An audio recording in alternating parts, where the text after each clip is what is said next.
وہ ایک مہم جو نڈر اور حیرت انگیز کو پیما تھا۔ وہ غیر معمولی حد تک چوٹیاں سر کرنے میں ماہر تھا۔ وہ تنہا چوٹی سر کرتے ہوئے خوف محسوس نہیں کرتا تھا۔ ایک دن اس نے ارادہ کیا کہ وہ تنہا ایک ایسی چوٹی سر کرے گا جو سب سے زیادہ اونچائی اور ڈھلوان والی ہو۔ اگلے دن کچھ ضروری ساز و سامان کے ساتھ اس نے اپنا سفر شروع کیا۔ اگرچہ اس چوٹی کو تنہا سر کرنا جان جوکھوں میں ڈالنے والی بات تھی، مگر وہ آہنی عزم کا مالک انسان تھا۔ اس نے پہاڑ کی چوٹی تک پہنچنے کا پکا عزم کر لیا۔ جیسے ہی سورج غروب ہوا، اس کو پیما نے اندازہ کر لیا کہ یہ حد سے زیادہ ڈھلوانی چوٹی ہے۔ وہ ابھی چوٹی کے وسط میں پہنچا تھا۔ سفر اچھا خاصا دشوار گزار تھا، مگر اس کے پایۂ استقامت میں لغزش نہ آئی اور آگے بڑھتا ہی چلا گیا۔ اب چار سو اندھیرا کافی گہرا ہو گیا تھا۔ اب اس نے ایک اہم فیصلہ کرنا تھا کہ آیا اپنا سفر رات کی اس تاریکی میں جاری رکھے یا رات وہیں قیام کرے جو کہ مناسب جگہ تھی، اور صبح اپنے سفر کو دوبارہ جاری کرے۔ میرے معزز سامعین، آپ دیکھ رہے ہیں دستک ٹی وی، لیکن اگر آپ نے ابھی تک ہمارا چینل سبسکرائب نہیں کیا تو پہلے اسے سبسکرائب کر لیں اور ساتھ ہی بیل آئیکن کو پریس کر لیں تاکہ ہماری مزید اپ ڈیٹس آپ کو ملتی رہیں۔ سامعین، اس نے فیصلہ کر لیا کہ وہ اپنا سفر رات کی اس تاریکی میں جاری رکھے گا۔ وہ اپنی تمام تر صلاحیتوں کو استعمال کرتے ہوئے آگے بڑھتا جا رہا تھا۔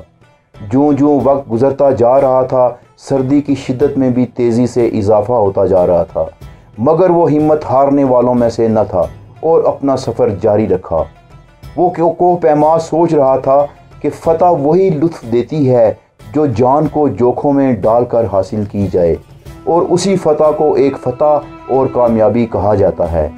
وہ انہی سوچوں میں مگن آگے بڑھ رہا تھا کہ اچانک اس کا پاؤں پھسل گیا اور وہ بے قابو ہو کر گرنے لگا۔ وہ جس رسی کے سہارے اوپر چڑھ رہا تھا، وہ رسی بھی گرنے لگی۔ اوپر کی طرف آسمان اور نیچے کی طرف گہرائی کا کچھ اندازہ نہ تھا کہ وہ کتنی بلندی پر سے گر رہا ہے۔ اسے اپنی آنکھوں کے سامنے موت رقص کرتی دکھائی دینے لگی۔ یہ منظر دیکھ کر وہ سمجھ گیا کہ اب اس کا بچنا محال ہے۔ اس نے اپنی انتہائی نوکیلی ہتھوڑی کو چٹان میں کھبانے کی بار بار کوشش کی، لیکن بے سود۔ جب اس کی تمام تر کوششیں ناکام ہو گئیں اور اس کی عقل جواب دے گئی، تو اس نے موت کو سامنے دیکھ کر حواس باختہ آواز میں اپنے رب کو پکارا۔ وہ چلایا، اے میرے پروردگار، میری مدد فرما دیجئے۔ اس کا جذبہ ایمانی اپنے عروج پر تھا۔ سامعین، بے انتہا خوف کی وجہ سے اس کا اپنے آخری سہارا اللہ تعالیٰ پر اس وقت ایمان و یقین بے انتہا پختہ ہو چکا تھا۔ اگرچہ بظاہر بچنے کی کوئی بھی امید باقی نہ تھی، لیکن نہ جانے کیوں اسے کسی غیبی مدد کی امید تھی کہ اللہ تعالیٰ کسی طرح اسے بچا لیں گے۔ وہ پورے ایمان و یقین کے ساتھ اللہ کے حضور گڑ گڑایا۔ وہ رو رو کر اللہ سے معافی مانگ رہا تھا اور اونچا پکار کر دعا کر رہا تھا، اے میرے رب، میری مدد فرما دیجئے، میری جان بچا لیجئے۔ آپ کے سوا میرا کوئی مددگار نہیں، سب کچھ آپ کے قبضہ قدرت میں ہے۔ آپ جو چاہیں کر سکتے ہیں، میں ابھی جینا چاہتا ہوں، مجھے بچا لیجئے۔ سامعین، اچانک اس نے اپنے قریب کوئی رسی نما چمکتی ہوئی شے دیکھی جو اس کے بالکل پاس لٹک رہی تھی۔ اس نے اندازہ کر لیا کہ رسی مضبوط ہے۔ اس نے فوراً رسی کو تھام لیا۔ اب وہ اس رسی کے ساتھ جھول رہا تھا۔ اس نے سکھ کا سانس لیا کیونکہ اب وہ کم از کم گر نہیں رہا تھا۔ جب اس کے حواس کچھ بحال ہوئے تو اس کا ذہن رسی کی طرف گیا۔ اس نے جلد اندازہ کر لیا کہ رسی پہاڑ سے بہت مضبوطی سے بندھی ہوئی ہے، مگر کتنی اونچائی پر رسی بندھی ہوئی ہے اور نیچے کہاں تک جا رہی ہے، اس کا اسے کچھ اندازہ نہ تھا۔ رات بے حد تاریک تھی، مگر وہ اس بات پر خوش تھا کہ اس کی جان بچ گئی تھی۔ وہ سمجھ گیا کہ اللہ تعالیٰ نے اس کی مدد فرما دی تھی۔ اس نے اونچی آواز میں اللہ تعالیٰ کا شکر ادا کرنا شروع کیا۔ اس نے اللہ تعالیٰ کی بے حد تعریفیں کیں۔ اس نے دیکھ لیا کہ بے شک اللہ شہ رگ سے بھی زیادہ قریب ہے۔ جب بندہ اسے دل و جان سے پکارتا ہے تو وہ ضرور مدد فرماتا ہے۔ وہ ابھی اپنے اللہ کی وحدانیت اور قدرت پر سوچ بچار کر رہا تھا کہ اچانک اسے ایک غیبی آواز آئی، کیا تم محفوظ ہو؟ آواز سن کر کو پیما چونک پڑا۔ اسے بہت حیرانی ہوئی کیونکہ وہاں اس کے علاوہ کوئی دوسرا فرد موجود نہ تھا۔ پھر یہ آواز کیسی؟ آواز، کیا تم محفوظ ہو؟ کو پیما، ہاں مگر تم کون ہو؟ کہاں سے بول رہے ہو؟ آواز، میں تمہارا رب ہوں۔ کو پیما، اے میرے رب، تیرا لاکھ لاکھ شکر ہے، تو نے میری پکار سن لی اور میری جان بچائی، بے شک تو بے قرار کی سنتا ہے۔ آواز، اے میرے بندے، کتنا بھروسہ ہے تجھے مجھ پر؟ کو پیما، ہر شے سے بڑھ کر پروردگار، تو دیکھ اے رب کائنات کہ میں نے اس مصیبت کی گھڑی میں صرف اور صرف تجھے یاد کیا، میرا یقین اور بھروسہ صرف تجھ پر ہے، صرف تو ہی مددگار ہے۔ آواز، تو کیا ایمان رکھتا ہے تو مجھ پر؟ کو پیما، بے شک میرے پروردگار، میرا ایمان تجھ پر، تیرے احکامات پر اور تیرے وجود پر، تیری بڑائی و کبریائی پر ہر شے سے بڑھ کر ہے۔ آواز، تو پھر اس رسی کو چھوڑ دے۔ کو پیما، کیا؟ آواز، میں تجھے حکم دیتا ہوں کہ رسی چھوڑ دے۔ کو پیما، رسی چھوڑ دینا تو کمال کی حماقت ہوگی پروردگار، اگر میں نے رسی چھوڑ دی تو گر کر مر جاؤں گا۔ آواز، اے میرے بندے، ابھی تو نے کہا تھا کہ تو مجھ پر بھروسہ کرتا ہے اور تیرا مجھ پر کامل ایمان ہے۔ جب میں تجھے کہہ رہا ہوں کہ رسی چھوڑ دے تو پھر کیا چیز تجھے ایسا کرنے سے روک رہی ہے؟ کو پیما، صاف ظاہر ہے پروردگار کہ یہ رسی میری جان بخشی کا واحد سہارا ہے، اگر اسے چھوڑ دوں گا تو کیا مر نہ جاؤں گا؟ تو نے ہی یہ رسی میری جان بچانے کے لیے مجھے دی اور اب تو ہی کہہ رہا ہے کہ میں اسے چھوڑ دوں، یہ بات میری سمجھ سے بالا تر ہے۔ آواز، رسی چھوڑ دے میرے بندے، اسی میں تیری بھلائی ہے۔ کو پیما، میری عقل یہ سمجھنے سے قاصر ہے، اے اللہ پاک کہ رسی چھوڑ دینے میں میری کیا بھلائی ہو سکتی ہے؟ رسی چھوڑ دینے کا مطلب تو موت کے منہ میں جانا ہے اور میں ابھی مرنا نہیں چاہتا۔ اے اللہ، میں رسی ہرگز نہ چھوڑوں گا۔ میرے معزز سامعین، عقل اور توکل علی اللہ کی اس جنگ میں عقل نے توکل نہ کیا، ایمان کو مات کھانا پڑی اور عقل کو فتح ہوئی، آخر وہ آواز بھی چلی گئی۔ اس رات کی سیاہی میں کو پیما پھر سے اکیلا رہ گیا۔ وہ رسی پکڑ کے لٹکتا رہا، یہ سوچ کر کہ اس کی جان سلامت ہے۔ وہ ساتھ ہی ساتھ یہ سوچ رہا تھا کہ اللہ تعالیٰ نے اسے رسی چھوڑنے کو کیوں فرمایا، اس میں کیا مصلحت ہو سکتی تھی؟ اس کی عقل یہ سمجھنے سے قاصر تھی۔ جوں جوں وقت گزرتا جا رہا تھا، سردی کی شدت میں تیزی سے اضافہ ہوتا جا رہا تھا۔ کو پیما اگرچہ قوی الجثہ تھا، لیکن سردی اس قدر بڑھ چکی تھی کہ اسے اپنی رگوں میں خون منجمد ہوتا محسوس ہونے لگا۔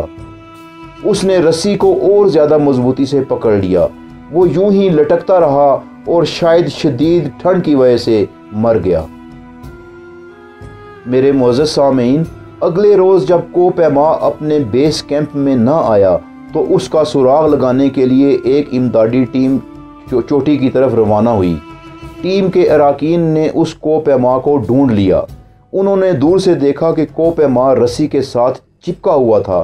قریب جانے پر انہیں یہ انکشاف ہوا کہ وہ کو پیما تو مر چکا تھا مگر رسی کے ساتھ ہی لٹکا ہوا تھا۔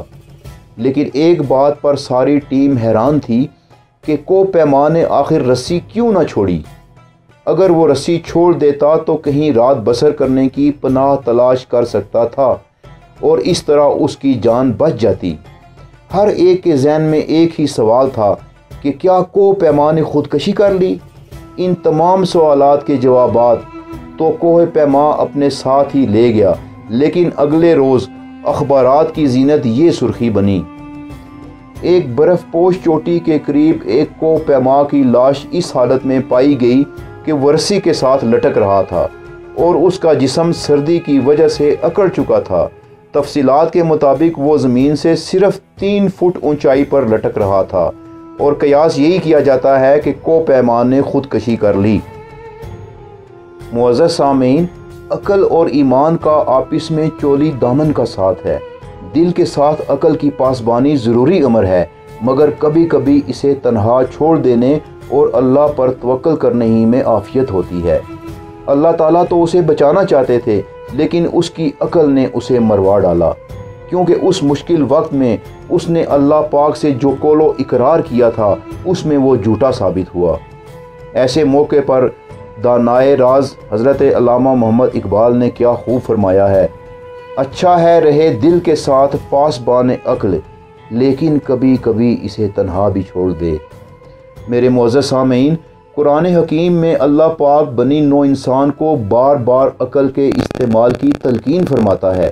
یہ عقل ہی تو ہے جس نے انسان کو اشرف المخلوقات بنا دیا، مگر جب بات اسرار خداوندی کی ہو تو ہم اپنی ناقص عقل کے بل بوتے پر احکام الہی کو نہیں پرکھ سکتے۔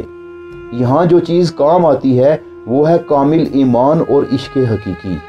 یہ وہ ساتھ ہے جب عقل اور ایمان کی جنگ چھڑ جاتی ہے۔ عقل ہر حال میں نفع و نقصان دیکھتی ہے اور ہر چیز کی دلیل مانگتی ہے، مگر ایمان کامل اور عشق حقیقی صرف اللہ کی رضا کو دیکھتا ہے، اور بندہ مومن کی یہ سب سے بڑی صفت ہے۔ اگر دل عقل کا متی ہوگا تو ایمان کمزور ہوگا، کیونکہ عقل کی انتہا ایمان کی ابتدا ہے۔ کچھ لوگ مقام عشق کو اپنی منزل سمجھتے ہیں اور کچھ عقل کو فوقیت دیتے ہیں، اور زندگی کے تمام معاملات میں عقل کو مد نظر رکھتے ہیں، جیسا کہ اس کوہ پیمان نے کیا۔ لیکن حقیقی کامیابی انہیں نصیب ہوتی ہے جو عشق حقیقی میں خود کو فنا کر دیتے ہیں۔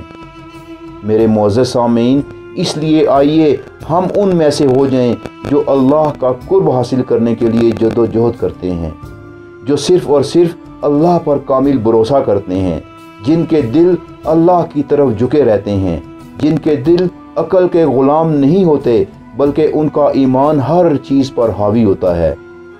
بقول دانائے راز: صبح ازل یہ مجھ سے کہا جبرائیل نے، صبح ازل یہ مجھ سے کہا جبرائیل نے، جو عقل کا غلام ہو وہ دل نہ کر قبول۔ میرے معزز سامعین، آپ دیکھ رہے ہیں دستک ٹی وی۔ اب ہمارا پروگرام اختتام کو پہنچتا ہے۔ انشاءاللہ جلد ہم دوبارہ آپ کی خدمت میں حاضر ہوں گے۔ اس وقت تک کے لیے اجازت چاہیں گے۔ اللہ نگہبان۔